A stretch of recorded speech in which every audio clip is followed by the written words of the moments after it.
Yo, what's going on, guys? So you're back with another episode of New York Rangers Random Mode and of the week. Signed Drew Doughty and Tyler Seguin in free agency, so now we got a hell of a season ahead of us. I am very excited to use this team. Now we decided to trade Ryan Graves. We're gonna go do that first, but let's talk as I go to trade Ryan Graves. I haven't even pre-scouted it yet. I'm just gonna do it. We need to talk, because if anybody thought that the signing of Drew Doughty and Tyler Seguin at the same time was unrealistic, let me just brief you on a little bit of Rangers history here. Okay, first and freaking foremost, those were beyond realistic. They were as realistic as it gets, and here's why. Let's take a look at the New York Rangers history of signing players, okay? They signed Scott Gomez and Chris Drury in the same year, and those were the two most highly sought-after free agents at that time. When Marian Garrick was a free agent, the most sought-after free agent, the Rangers signed him. Same thing with Brad Richards and Wade Redden. Who else? Let's see. Re-signing Mark Messier, Wayne Gretzky. The list goes on and on. The Rangers made a lot of moves in their day, signing players that they should not have been able to afford. But they did it anyways. Is that Matt Duchene? You gotta be kidding me.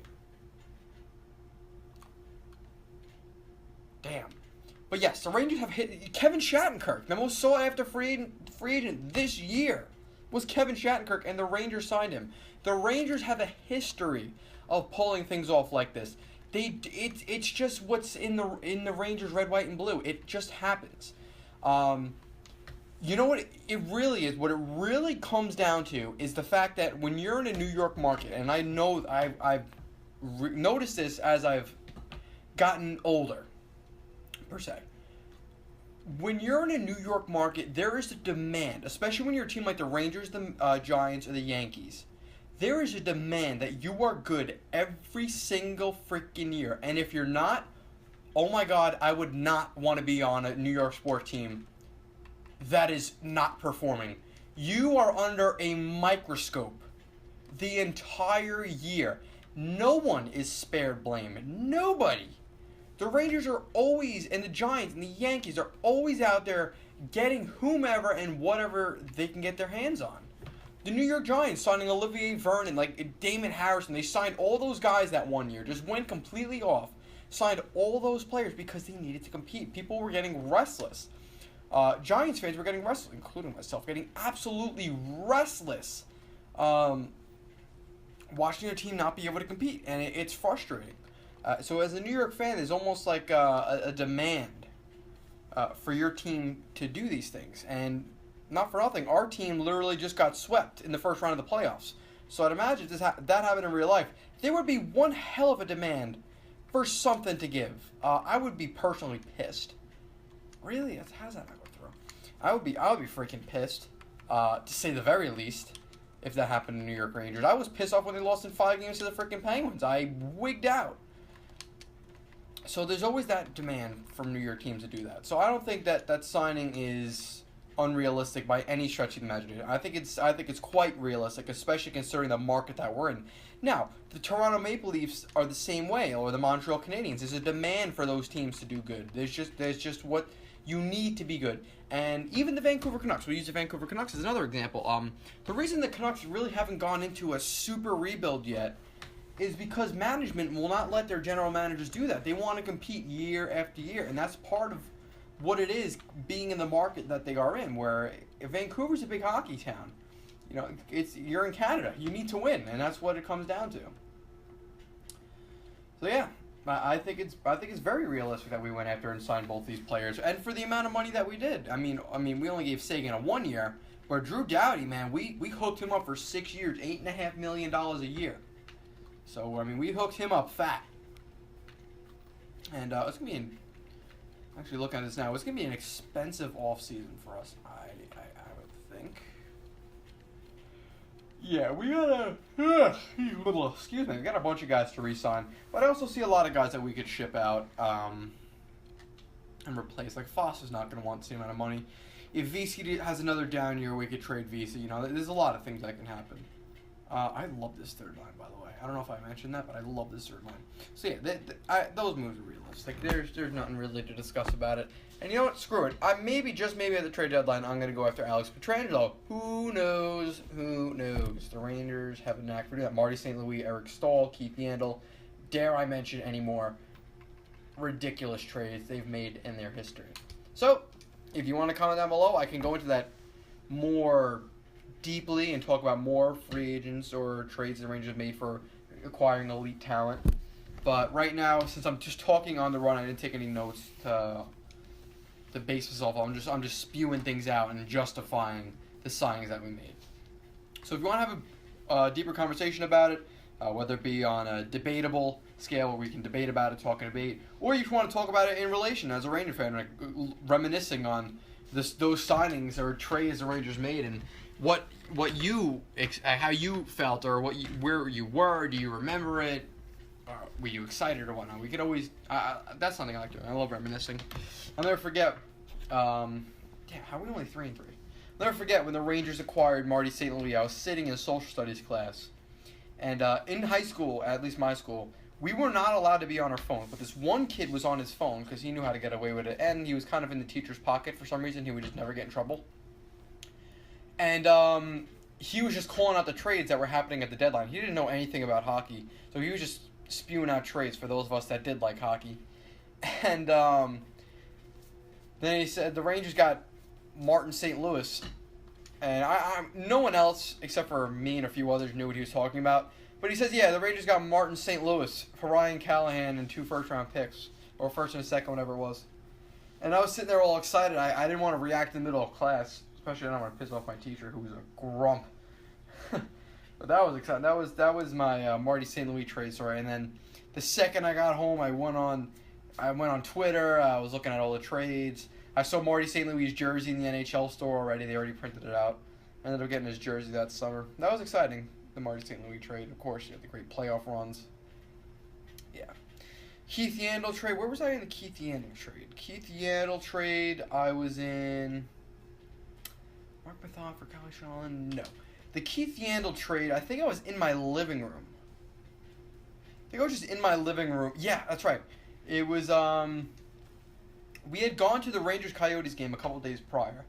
I was in my living room. I was on Twitter all day trying to find trades. Nothing happened. I literally put down my phone and just wandered off, whatever.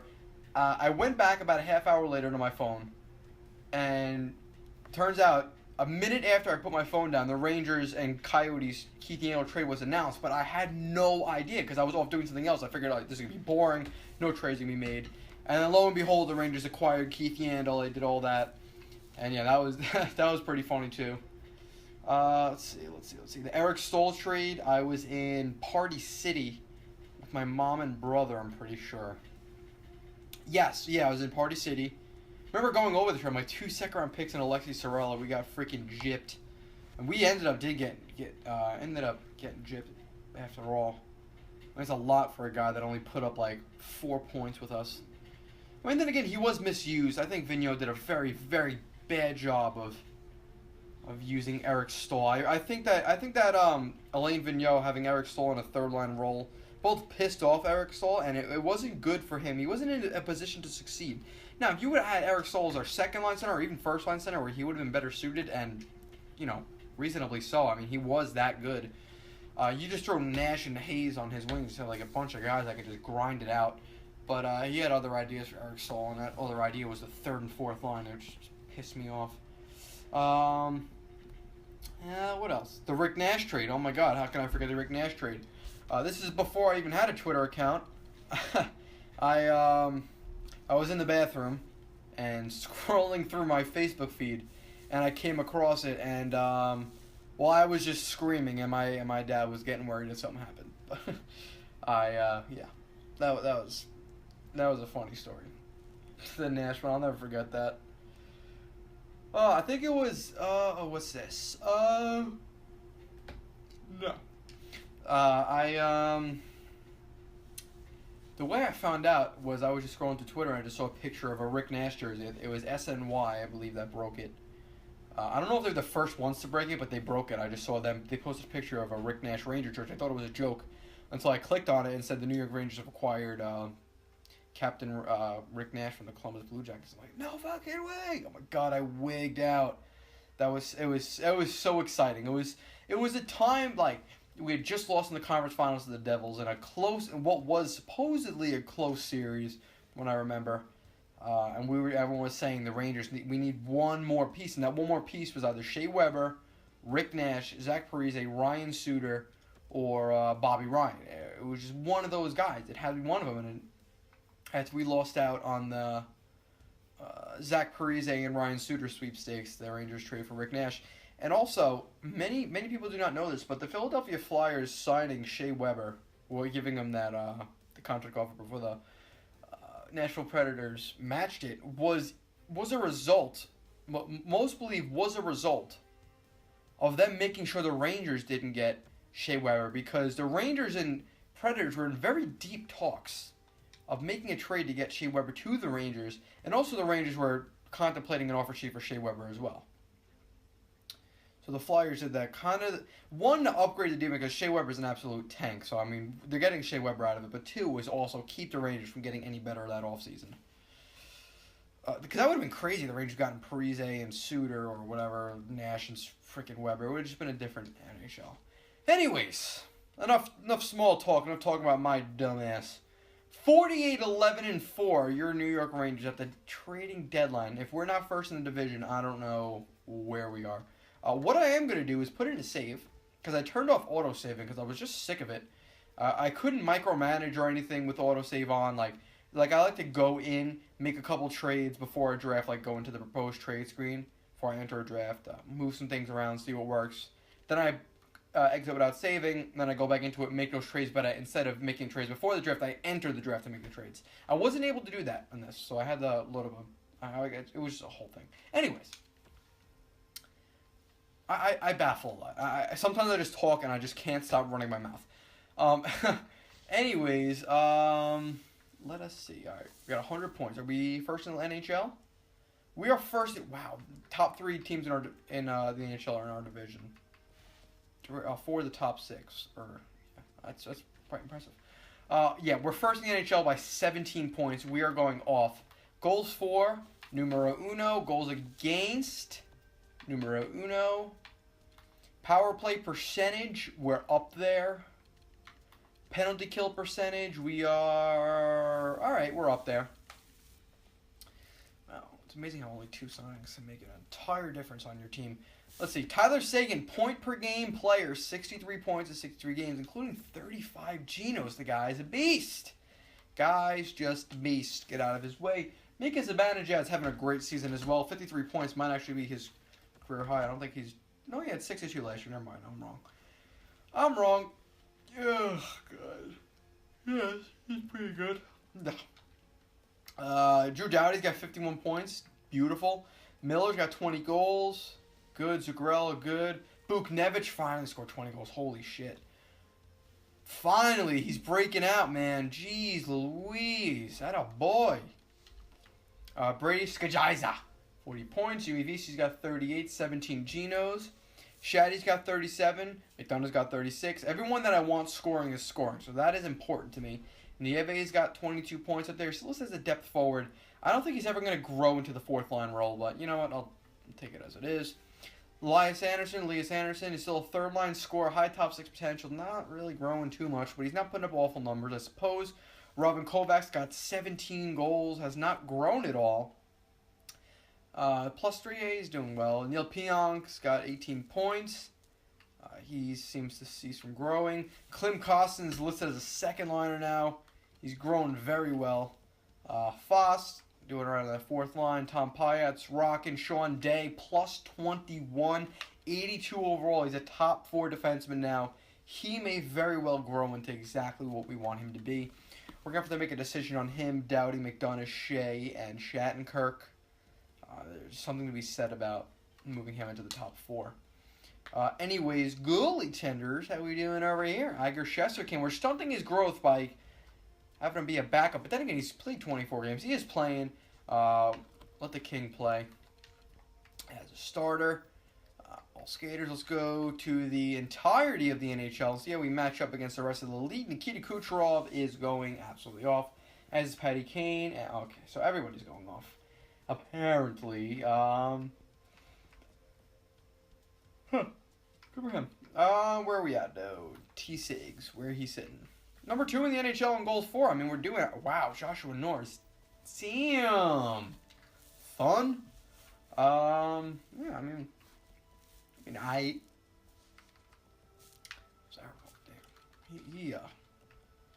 the Cjeths. Look at this guy. Remember him from the Minnesota Wild days? Yeah, we could just simulate to the end of the season. I'd say I don't really see anywhere we could upgrade. I mean, we should do our due diligence of just looking and seeing who's available, but I don't envision us making any trades. I'm not even gonna go in. No. No. Mark Stone. Is that Mark Stone? No. Rasmus Stone. You guys want to trade Dahlin now? No.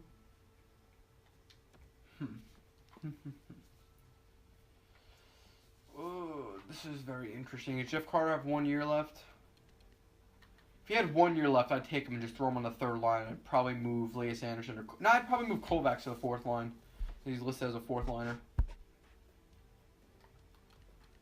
Any of these guys got 1 year left that they're trying to trade?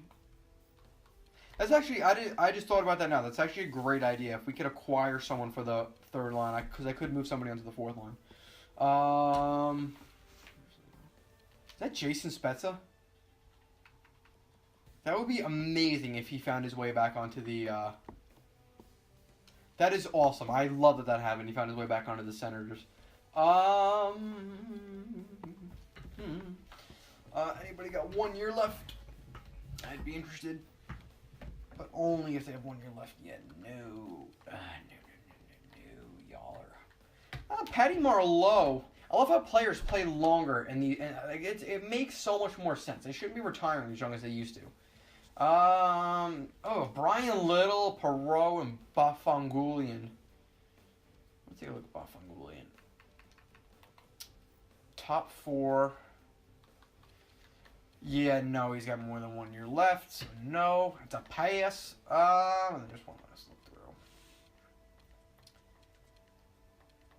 Yeah, we don't really need any of these guys. We'll be okay. We'll be okay.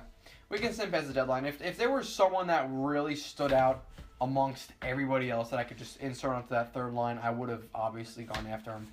But there's really nobody I want, and no one has 1 year left. Everyone's got multiple years left. We're going to have a hard enough time restarting the guys that we got without acquiring anybody else. So